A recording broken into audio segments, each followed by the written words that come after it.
वह एक झुंड मनुष्य खाने वाले कीड़ों से भागते भागते गिर पड़ती है। भय में वे उसे घेर लेते हैं और धीरे धीरे जलाकर काट कर खा देते हैं। सब लोग भाग रहे होते हैं, तभी औरत का बेटा भी गलती से गिर जाता है। वह बच्चे को उठाने ही वाली होती है कि उसका पति एक लाठी से उसे मार कर गिरा देता है। पर अचानक बच्चा उठकर कहता है, पापा मेरा अभिनय कैसा लगा, असली जैसा नहीं। तब उसे एहसास होता है कि यह बच्चा उसका अपना नहीं है। सच्चाई यह है कि उसका पति पहले से ही किसी चालाक औरत के साथ मिला हुआ था। उसने शादी केवल शोध निधि ठगने के लिए की थी। औरत का असली बेटा जन्म के समय ही बदलकर पहाड़ पर फेंक दिया गया था, जहां वह ठंड से मर गया। अब जब सब पर संकट आया है, घटिया आदमी पहले उसे मार देता है। इस तरह वह और उसका परिवार अपना समय बढ़ाने की कोशिश करते हैं, औरत को ढाल बनाकर कीड़ों की तेज गति रोकने की उम्मीद में। वह धीरे धीरे कीड़ों के आगे जिंदा जीवित निगली जा रही है। वह यह स्वीकार नहीं कर पाती कि बस यूं ही मर जाएगी, पर अगले ही क्षण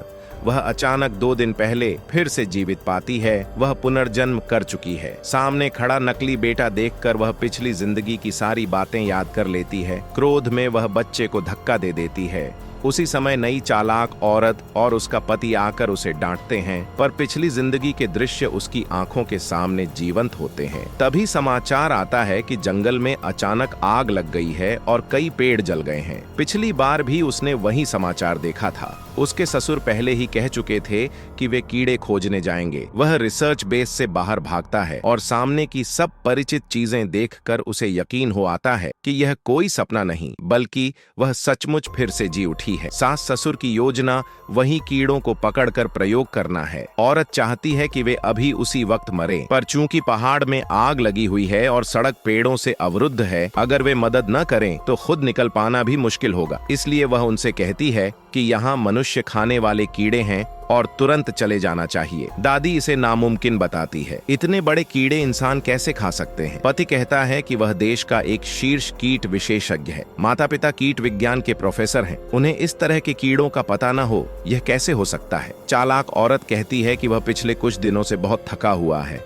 उसे घर ही आराम करने दो। उसी समय रिसर्च बेस की शोध सहायक शिया आती है। औरत को तुरंत पिछली जिंदगी याद आ जाती है। शिया ने मरते समय उसे कहा था कि जल्दी भागो, इसलिए वह जोर से शिया को रोकती है ताकि वह किसी खतरे में न जाए। घटिया आदमी का पूरा परिवार पहाड़ पर चला जाता है। औरत और शिया भी बेस लौट आती हैं। जैसे ही वे घर में दाखिल होते हैं, औरत पंखा देखती है और पिछली जिंदगी की एक और भयावह घटना याद कर लेती है। शिया को पंखे से बांह पर चोट आई थी और बांह की खून की गंध ने पहले कीड़ों को उसकी ओर आकर्षित किया था। शिया पहले वही थी जिन्हें कीड़ों ने खा लिया था, इसलिए वह शिया को उधर जाने से रोकती है और बताती है कि पंखे की पत्ती अभी उड़कर बाहर निकल जाएगी। शिया उसे सुरक्षित समझती है। निदेशक कहता है कि वह पंखा पिछले हफ्ते ही खरीदा गया था, कोई दिक्कत नहीं होगी। शिया फिर भी पंखे की ओर मुड़ती है। तब औरत उसे पकड़ लेती है और ठीक उसी समय पंखे की पत्ती उड़कर बाहर निकल आती है। शिया और औरत समय पर बचे। यह नजारा देखकर औरत को सब कुछ सच लगने लगता है। पिछली बार वे जिस वजह से कीड़ों के निशाने पर आए थे, वह यह था कि उसके पति ने पहाड़ से एक कीड़े का अंडा लेकर आया था और वह अंडा उसी मनुष्य खाने वाले कीड़े की माता का था। अंडा जल्द ही फूटकर माता कीड़े को दे देगा और तब आकाश भरी कीड़ों की बाढ़ आ ही जाएगी। इस जीवन में उसे इसी घटना को रोकना है, पति को माता कीड़ा लाने से रोकना। पर जैसे ही निदेशक और शिया कुछ कर रहे होते हैं, अगले ही पल घटिया आदमी की आवाज आती है। वह फिर भी माता कीड़ा लेकर आ गया है। औरत तुरंत नीचे दौड़ती है और उससे कहती है कि जल्दी से उसे फेंक दो। वह समझाती है कि माता कीड़े के फूटने के बाद क्या भयावह परिणाम होंगे, पर ससुर उसे चुप रहने को कहते हैं। वे मानते हैं कि कीटों की संरचना ऐसी है कि वे इंसान नहीं खा सकते। घटिया आदमी जो मुश्किल से मिली इस नई प्रजाति को दुनिया के सामने लाकर नाम कमाना चाहता है, उसे फेंकेगा नहीं। जब अच्छे शब्द बेअसर होते हैं और माता कीड़े का फूटना नहीं रोका जा सकता, तो औरत को बचने की तैयारी पहले से करनी पड़ती है। वह निदेशक को प्रयोगशाला के बगल की दवा भंडार, जहां रिएजेंट और दवाइयां रखी हैं, वहां छिपने को कहती है, क्योंकि दवाइयों की गंध मानव गंध को छुपा देगी। पर जब वह प्रयोगशाला में आती है,